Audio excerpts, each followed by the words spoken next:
Preste atenção nessa história. Abrão, o nome dele é Abrão, não é Abraão. Ele vai virar Abraão lá na frente, mas ele é Abrão. E Deus chega para ele e fala assim, olha, porque Abraão vivia no meio de um povo pagão, em Ur dos Caldeus, lá em Padã Arã. Por isso que fala que Abrão é um arameu, porque vem de Arã. E ele vivia na família de Terá, seu pai, e ali eles faziam o quê? Qual que era o ofício deles? Eles produziam, eles faziam ídolos, de madeira, de pedra, disso, era o comércio deles. Então Deus vai no meio desse povo, que constrói, que faz, que produz coisas que Deus abomina, e ali, desse meio, Deus tira alguém. Então não importa de onde você veio, minha mãe, meu pai servia, né, a entidades, isso, eu acho que eu trago isso comigo, acho que existe uma maldição na minha vida. Não, meu filho, Deus tirou Abraão do meio desse.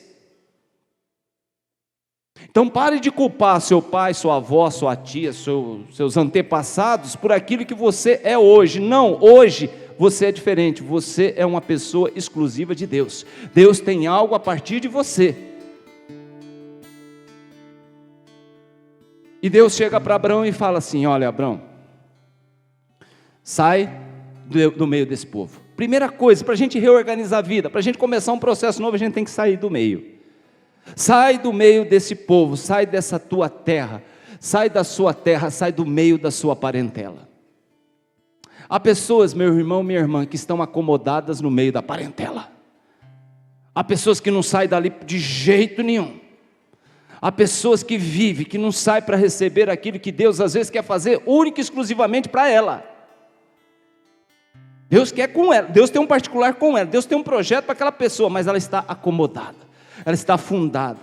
E aí você vai conversar com as pessoas, dá um monte de justificativa para ficar na terra antiga, no meio antigo, envolvido com as pessoas antigas. Não, pastor, não dá, é melhor ficar por aqui. Deus quer usar a pessoa, mas essas pessoas ficam ali empacadas, amarradas, né? As situações que a própria terra produz e fornece, a própria parentela parece que acorrentou essa pessoa, que ela não consegue sair, ela não consegue se soltar dessas correntes da parentela. Eu somente vi pessoas decolar na vida quando descolaram de parentes. Deu até um trocadilho, né? Quer decolar? Descola então. Porque tem gente que parece que tem uma liga. Aí o Abraão sai. Verso 7 do capítulo 12 diz que Abraão vai embora. E aí chega no verso 7 do capítulo 12, Deus reforça a aliança, as promessas que fez para Abraão. Apareceu o Senhor, versículo 7 do capítulo 12, apareceu o Senhor a Abraão e disse, a tua descendência darei esta terra. E edificou ali um altar ao Senhor. Olha, Deus aparece. Por quê? Abraão foi obediente, saiu e foi. Apareceu o Senhor e disse, te darei a tua descendência essa terra. Deus disse que daria Canaã a Abraão. O capítulo 12, verso 10, mostra o Abraão, chegou lá, as coisas estão meio difíceis de se acertar, veio a fome, veio a seca, o que ele faz? Abraão vai para o Egito, desobedece. Deus está quieto, Deus não fala nada. Chega lá no Egito, tem um problema lá com o faraó, ele é obrigado até a mentir, obrigado não, ele acaba mentindo, dizendo que Sara é a irmã dele, e não é a esposa dele, quase dá um problema sério. Aí ele volta. E quando ele volta no capítulo 13, olha como é bonito, interessante esse texto, do capítulo 12, e vai subindo, vai contando a história de Abraão, vamos até lá o capítulo 22. Você vê que no capítulo 13 ele volta para Canaã, e agora o problema quem é? Não é mais com a parentela, não é mais com a terra que ele vivia, não é mais com o faraó no Egito, o problema agora é um sobrinho. Ele descolou, mas não descolou muito. Então, ele volta e o problema agora é um parente chamado Ló, porque o rebanho dele crescendo muito, e o do sobrinho também, então o rebanho se mistura, os pastores de Ló começam a ter discussão com os pastores de Abraão,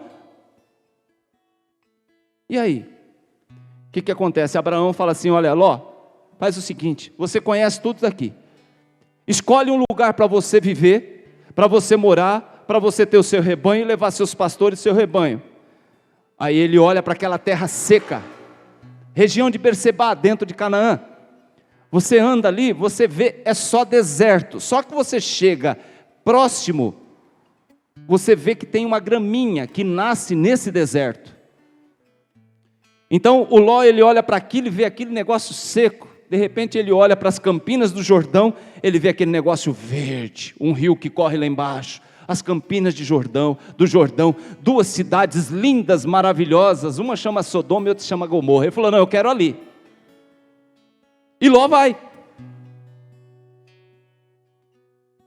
Quando Abraão não tem mais nenhum vínculo, e aí já é o capítulo 13, verso 14, quando Abraão já não tem mais nenhum vínculo com ninguém, apenas com Deus, Deus volta a aparecer de novo para Abraão. Versículo 14, do capítulo 13, e disse o Senhor a Abraão, Deus está quieto desde lá do começo, agora Deus volta a falar com Abraão, e disse o Senhor a Abraão, depois que Ló se apartou dele, olha que interessante, e disse o Senhor a Abraão, quando?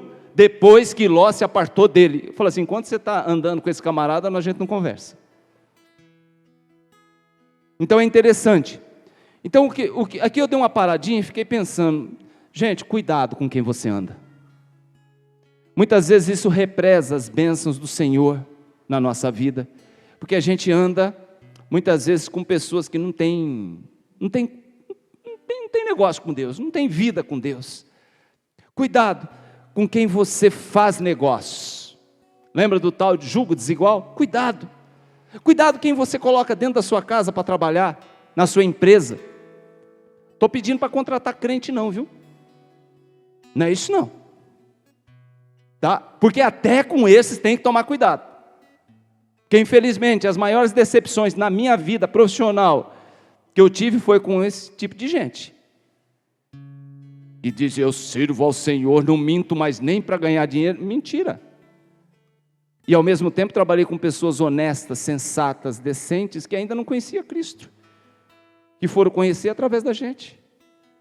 Mas muito cuidado com quem você anda, com quem você tem vínculos afetivos. Aleluia, irmão. Pastor, eu precisava tanto casar. Cuidado, meu irmão, cuidado, minha irmã. Com quem você tem vínculos afetivos, cuidado com quem você tem vínculos ministeriais. É muito perigoso isso. Muitos estão aí com a vida emperrada por conta desse tipo de aliança complicada. Qual foi a escolha de Ló? Abraão talvez tenha ficado chateado, falei, poxa vida, eu trouxe esse cara para cá, agora na hora de escolher um lugar, ele escolhe o melhor.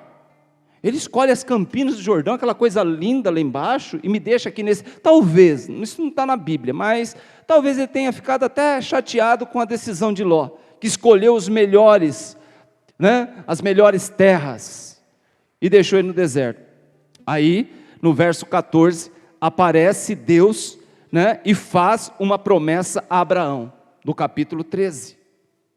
Versículo. E disse o Senhor Deus a Abraão, depois que se apartou de Ló, levanta os teus olhos. Por que eu acho que o Abraão até ficou meio chateado? Porque Deus, ele aparece aqui e fala assim, eu vou te mostrar um negócio.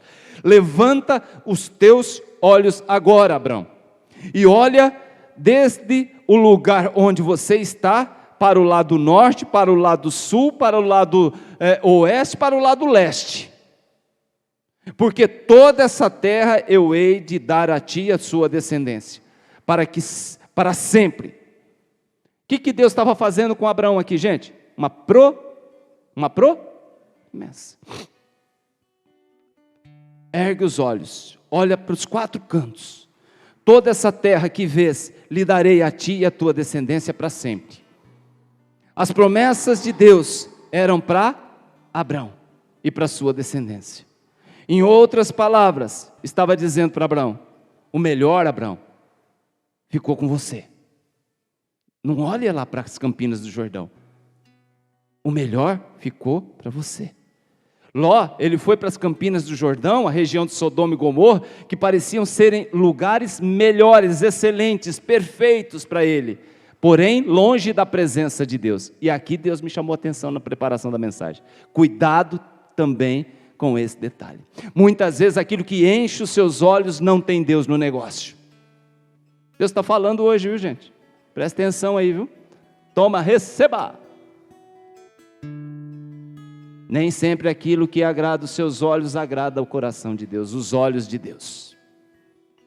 Esse é outro fator que nós precisamos nos atentar.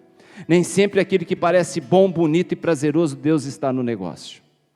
Recebeu uma oferta, recebeu um chamado, recebeu uma proposta, cuidado. Vê se Deus faria com você. Vê se Deus ele chancela, se ele protocola aquilo que você está querendo fazer. Deus está de acordo com isso? Será que é de Deus?